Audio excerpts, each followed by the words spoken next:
مين قال لك ان السوشيال ميديا ما فيهاش فلوس؟ اللي قال لك كده كذاب. امال دي فلوس ايه؟ الفلوس ديت هي الفلوس اللي طلعت لي من السوشيال ميديا، واللي قال لك ان السوشيال ميديا ما بتجيبش فلوس هو كذاب. اقول لك كذاب ليه؟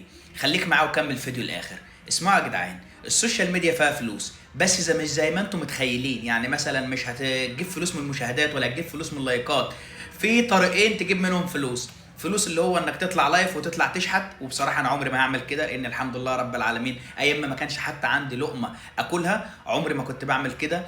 وانا ماشي بمثل اللي الناس كلها عارفاه، اللي الرجاله عارفاه، اللي هو اكسر ظهرك ولا تكسرش نفسك. وفي طريقه تانية، انك لما يبقى عندك صفحه كبيره الناس بتتواصل معاك وتقول لك تعالى اعمل لي اعلان. بس مش اي اعلان، في اعلان تاخد منه فلوس كتير قوي بس يغضب ربنا، وفي اعلان تعمله وفلوسه شويه بس ما يغضبش ربنا. فانا اخترت اللي هو ايه، فلوسه شويه وما يغضبش ربنا. فالفلوس ديت هي اول فلوس طلعتها من السوشيال ميديا تقريبا بعد سنه شغل في السوشيال ميديا. دي اول فلوس تطلع لي من السوشيال ميديا. بس والله اللي احسن من الكل انا عيني ما فيها ولا ببص لها، لان انا اتعلمت حاجه في الدنيا دي. اللي انت مش عاوزه هو اللي بيجي لك، واللي انت هتموت عليه عمره ما بيجي لك. فلله الحمد انا عندي صنعه باكل منها عيش ومكفياني. ففلوس السوشيال ميديا مهما تبقى كتيره عمرها ما هتحلى في عيني، لان بحس ان هي جايه من ربنا وراحه لربنا.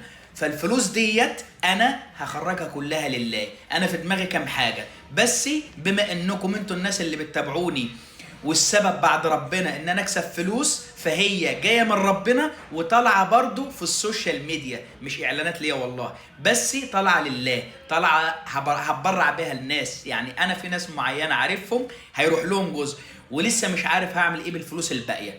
فاللي هيشوفهم يحس ان هم حبه صغيرين، بس لما تبدلهم بالمصري هم مبلغ كبير. هم تقريبا 500 يورو. ف 500 يورو مبلغ كتير كبير جدا. فان شاء الله باذن الله لو حد عنده فكره نقدر نطلع الفلوس ديت بما يرضي الله ازاي ونفرقها على الناس اللي تستاهل ازاي، يا ريت تكتبوا لي في الكومنتات. وما تنسوش بعد فضل ربنا الفلوس ديت طلعت علشان انتم بتتابعوني وبتعملوا لايك لفيديوهاتي. فلو شفتني لحد هنا انت جزء من ده، انت جزء في النجاح ده. النجاح ده مش هيخش في جيبي، لا، هو جاي من متابعتك ورايح للناس اللي تستاهل. فانت بتشارك في الخير ده. فشفتني لحد هنا ما تنساش تعمل لي لايك ومتابعه. السلام عليكم.